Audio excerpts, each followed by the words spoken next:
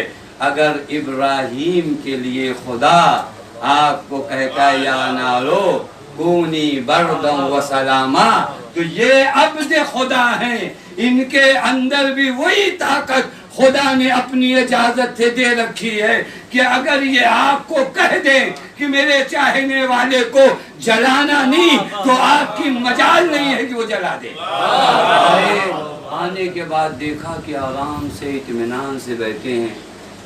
حضرت نے اب ان کی طرف توجہ کیا, کہا اتنے کتنے ہیں یہ بتاؤ. ابھی 1,00,000 کا جو دعویٰ کر رہے تھے, اس طرح کے کتنے ہیں یہ بتاؤ. کہ مولا ایسا تو کوئی نہیں ہے.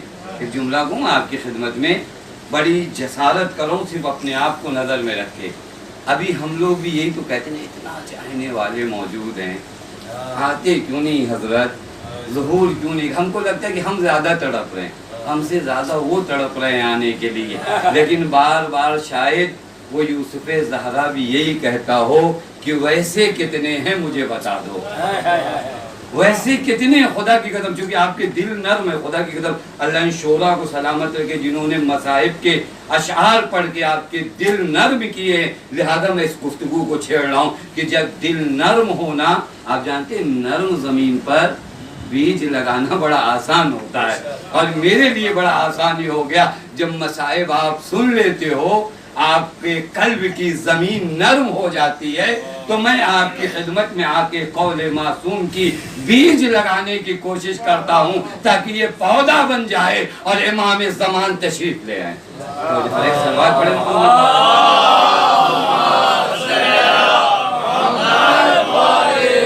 ایک سوال ہے یا نہیں, ایک سوال ہے یا نہیں ہے کہ واقعی تسلیم کا یہ مرحلہ ہے ہمارے وجود میں یا نہیں ہے. ہم اپنے وقت کے امام کے سامنے تسلیم ہیں, کتنا ان کی باتوں کو قبول کرتے ہیں, کتنا نفس کی باتوں کو قبول کرتے ہیں. کل میں نے آپ کی خدمت میں پڑھا, مولا عباس کا سب سے بڑا مرتبہ کیا کہا, اشہد لکا بالتسلیم والوفا والنصیحہ والتصدیق. اے عباس میں گواہی دیتا ہوں کہ آپ مقام تسلیم پر فائز ہیں. مقام تسلیم اسی کو کہتے ہیں. دیکھیے جناب عباس اگر تلوار چلائے نا, تو جناب عباس کو تلوار کا ہنر پورے عرب میں جناب عباس مشہور ہے. جو 14-15 سال کی عمر میں تلوار چلائے اور لوگ علی کی جنگ کا احتمال دے دیں, وہ جب 36 برس کا ہوگا تو اس کی تلوار چلانے کا انداز کیا ہوگا. لیکن عباس کا مقام یہ نہیں ہے کہ تلوار چلاتے ہیں یا نہیں چلاتے.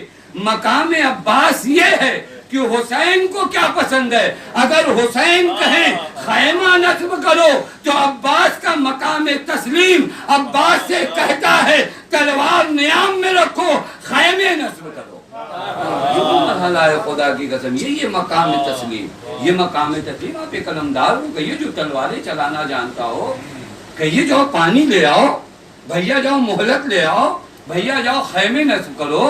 عجب نہیں کوئی مقام تسلیم پر فائز نہ ہو تو کہ مولا مجھے جنگ کے لیے مانگا ہے، میری شجاعت کا شہرا ہے، تو اگر مقام تسلیم نہ ہو تو اس طرح کی باتیں امام وقت کو بتاتا ہے، لیکن جب مقام تسلیم میں ہو تو وہ جانتا ہے میری فضیلت بس اتنی ہے کہ میرا مولا جو کہہ دے اس پر میں عمل کر رہا ہوں یا نہیں کر رہا ہوں۔ یہی مرحلہ ہے تسلیم کا، خدا کی قسم۔ اور مجھے جس ذات کا جلدی ذکر کرا، چونکہ مسائل پڑھنے سے پہلے میں اس ذات کا ذکر کروں، اس کی تسلیم کا مقام کیا ہے۔ جہاں تک آ رہے ہیں نا ہم، خدا کی قسم مولا علی اکبر کے مسائل اتنے سخت ہیں نا، فضائل نہیں بیان ہوتے، جبکہ اگر کربلا نہ ہو نا تو مولا علی اکبر کا فضائل نہیں پتہ چلے۔ میں نے عجیب روایت دیکھا، یہ روایت اور یہ جملہ مجھے فقط دو لوگوں کے لیے ملا، ایک مولا کائنات کے لیے ملا، ایک مولا علی اکبر کے لیے ملا۔ وہ تو جملہ کیا ہے معلوم ہے؟ جب جناب علی اکبر خیمے سے نکل، میں مسائل نہیں پڑھا، جب جناب علی اکبر خیمے سے نکل رہے تھے نا تو امام حسین نے کیا کہا معلوم ہے؟ دعنہ فإنہ ممسوس فی ذات اللہ، اے بیویوں اکبر کو چھوڑ دو، اکبر ذات خدا میں فنا ہو گئے۔ کی قسم کیا معنی کیا جائے، فإنہ ممسوس۔ اور دیکھا جب لوگوں نے آ کر مولا کائنات کی شکایت کی، وہ پورا مرحلہ آپ کو شاید نہ یاد ہو، میں بس جلدی عرض کر دوں کہ جب یمن سے لوگ آ رہے تھے، کچھ کپڑے تھے جو مال غنیمت کے طور پہ ملے تھے، اسے حضرت نے کسی کے حوالے کیا، اور چونکہ حجۃ الوداع تھا لہذا حضرت تیزی سے مکے میں آئے اور یہ کپڑا بطور امانت دے کر آئے کہ یہ بیت المال ہے۔ یہاں حضرت مکے میں پہنچے، وہ لشکر جس کے حوالے کپڑا کیا تھا وہ پہن کے مکے میں وارد ہوئے۔ حضرت نے فرمایا یہ کیا ہے؟ کہا ہم تک نہیں چلا جاتا اور بیت المال سے رسول کے ہاتھوں نہیں بڑھتا، اس پر کسی کا حق نہیں ہے۔ لوگوں کو بڑا غصہ آیا کہ علی آپ کے ساتھ گئے تھے اتنی دور تک، کپڑا پہن لیا تو کیا ہوا؟ میں نے ابتدا میں عرض کی نا علی کو پہچان لو، اگر حکم خدا کو کہیں پر کوئی معطل کرتا ہے، کہیں پر کوئی تعطیل کرتا ہے تو علی خوش نہیں ہوتا۔ علی کے ساتھ گئے، مولا نے کہا نہیں یہ کپڑے اتارو، یہ کپڑے پہن نہیں سکتے۔ اسی لیے تو اس یہودی اور عیسائی رائٹر نے کہا قتل علی فی محراب العبادہ لشدت عدلہ، علی کو قتل اس وجہ سے کیا گیا کہ علی کی عدالت لوگوں کو برداشت نہیں ہو رہی تھی۔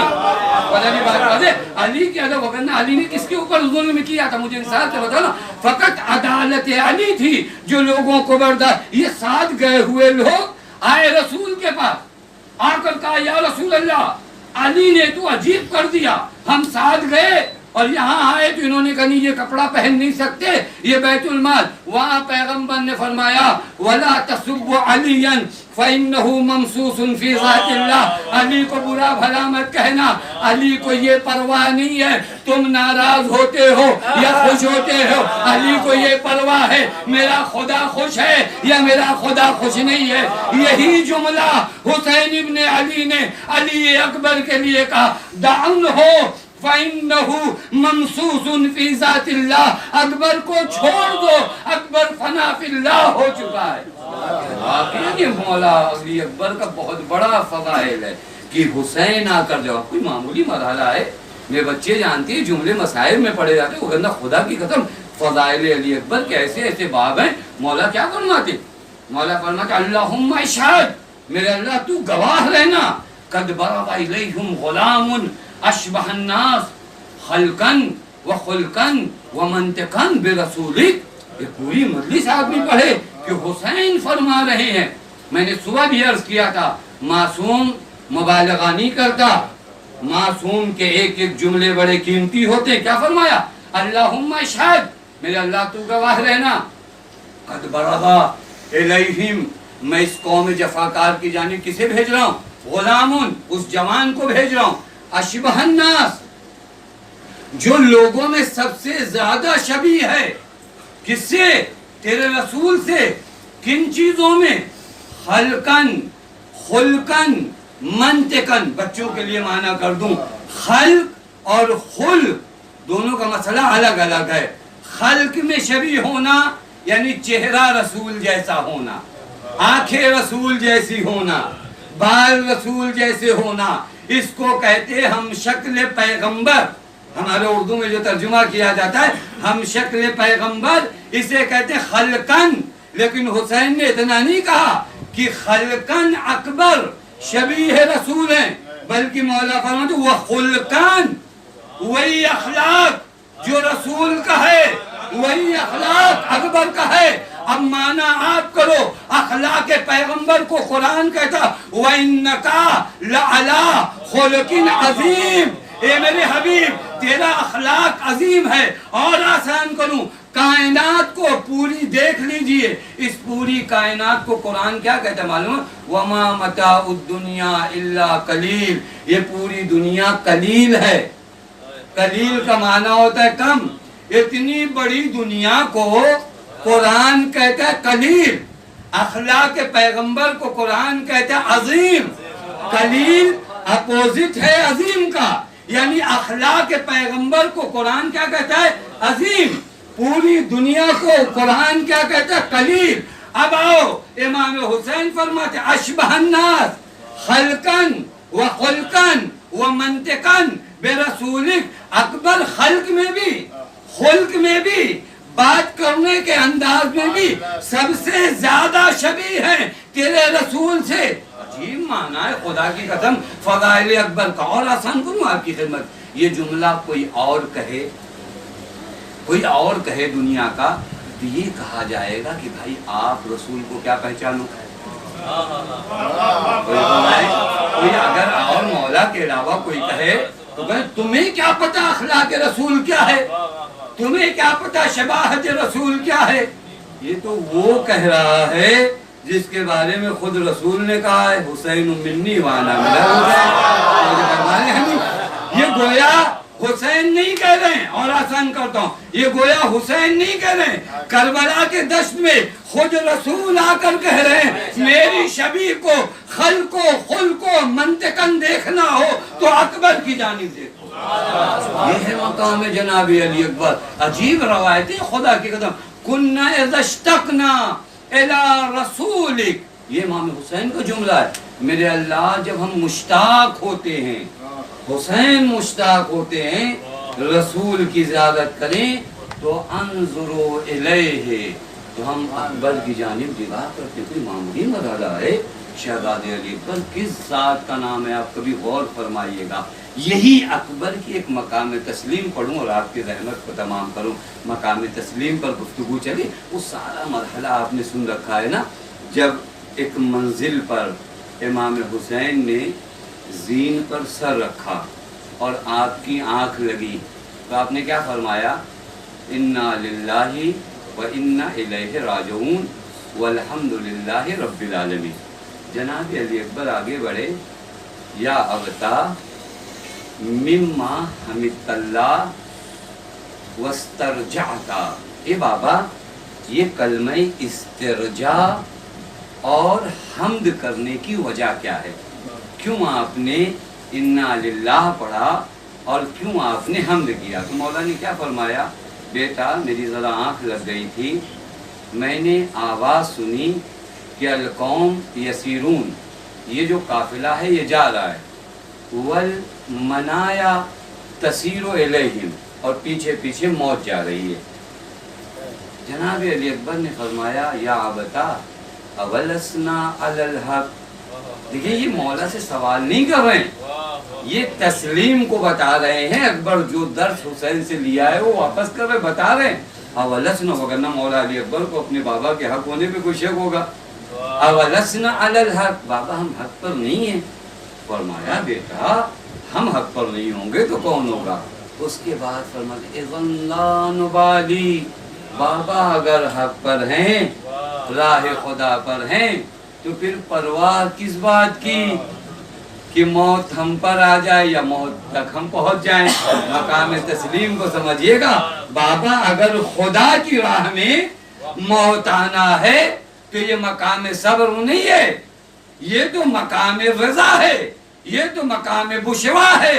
اور تسلیم یہی ہے کہ خدا کے آگے آدمی خود کو سپرد کر دے، اور جب بندہ خدا کے حضور میں خود کو تسلیم کر دیتا ہے تو خدا کہتا ہے میرے بندے جب تو نے اپنے کو میرے سامنے سپرد کر دیا ہے تو اب میں تیرے اندر بے نیازی پیدا کر دوں. یہ مرحلہ مقام تسلیم بڑا عظیم ہے. خدا کی قسم وقت نہیں رہ گیا وگرنہ میں آپ کی خدمت میں عرض کرتا یہ مقام تسلیم کس قدر اہم ہے جو آج کربلا چلا چلا کر ہم سب سے تقاضا کرتی ہے. مقام تسلیم اپنے وقت کے امام کے سامنے پیدا کرو. اپنے امام کے حضور میں کس قدر تسلیم ہو, کس قدر امام کے حکم کے سامنے سربخم ہو. کسی نے آپ مجھے انصاف سے بتائیے نا, کسی نے آ کر شہدائے کربلا میں سے حضرت سے کوئی سوال کیا ہو؟ کوئی سوال نہیں ہے. اسی لیے تو زیارت عاشورہ میں آپ پڑھتے ہیں السلام علیکہ یا ابا عبداللہ وعلی الارواح التي حلت بفنائک. سلام حسین پر, اور یہاں پر نزاکت ہی دیکھیے دوبارہ سلام نہیں ذکر ہوا, وہی سلام جو حسین پر ہے. دیکھیں عربی لحاظ سے اگر دو سلام میں کوئی فرق ہو نا تو سلام کو دو مرتبہ آنا چاہیے. السلام علیکہ یا ابا عبداللہ, سلام حسین آپ پر, پھر آنا چاہیے السلام علی الارواح التي, پھر سلام نہیں آیا. تو مجھے فرمایا نزاکت بہت ہے. السلام علیکہ یا ابا عبداللہ, سلام آپ پر اے ابا عبداللہ, وعلی الارواح, پھر سلام نہیں آیا. اس کا معنی یہ ہے یہ تو غلام نواز ہے نا, جہاں خود بیٹھتے ہیں اپنے غلاموں کو وہی بتاتے ہیں. یہاں سارے امتیاز خط وعلی الارواح التي, اور سلام ہو ان روحوں پر حلت بفنائک. وقت نہیں رہ گیا, بس ایک جملے میں معنی عرض کر کے ختم کر دوں. فنا کا معنی کسی ہوتا فنا نہیں ہے. یہاں بعض لوگ غلطی سے فنا پڑھتے ہیں, فنا نہیں ہے فنا ہے. فنا عربی میں کہتے ہیں آنگن کو.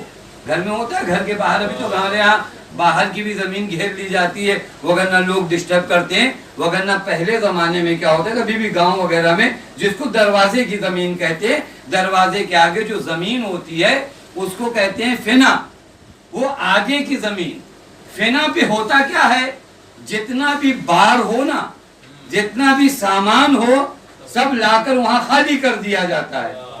اب نزاکت زیارت عاشورہ کو سمجھیے. سلام ہو ان ارواح پر جنہوں نے جو کچھ تھا باب حسین کے آگے لا کے خالی کر دیا. نہ اپنا نام رکھا, نہ اپنا مقام رکھا, نہ اپنا منصب رکھا, اپنی منیت کو ختم کر دیا. مولا اب ہم کچھ بھی نہیں ہے. تو حسین نے بھی کہا اب اگر تم نے تمام منیت کو ختم کر دیا تو اب حبیب میں بھی حسین کی صورت نظر آئے گی, زہیر میں بھی حسین کی صورت نظر, تم سب کے سب حسین کا آئینہ بن جاؤ گے. اور پھر امام معصوم کہے گا بے ابی انتم و امی, میرے ماں باپ تم پر فدا ہو. یہ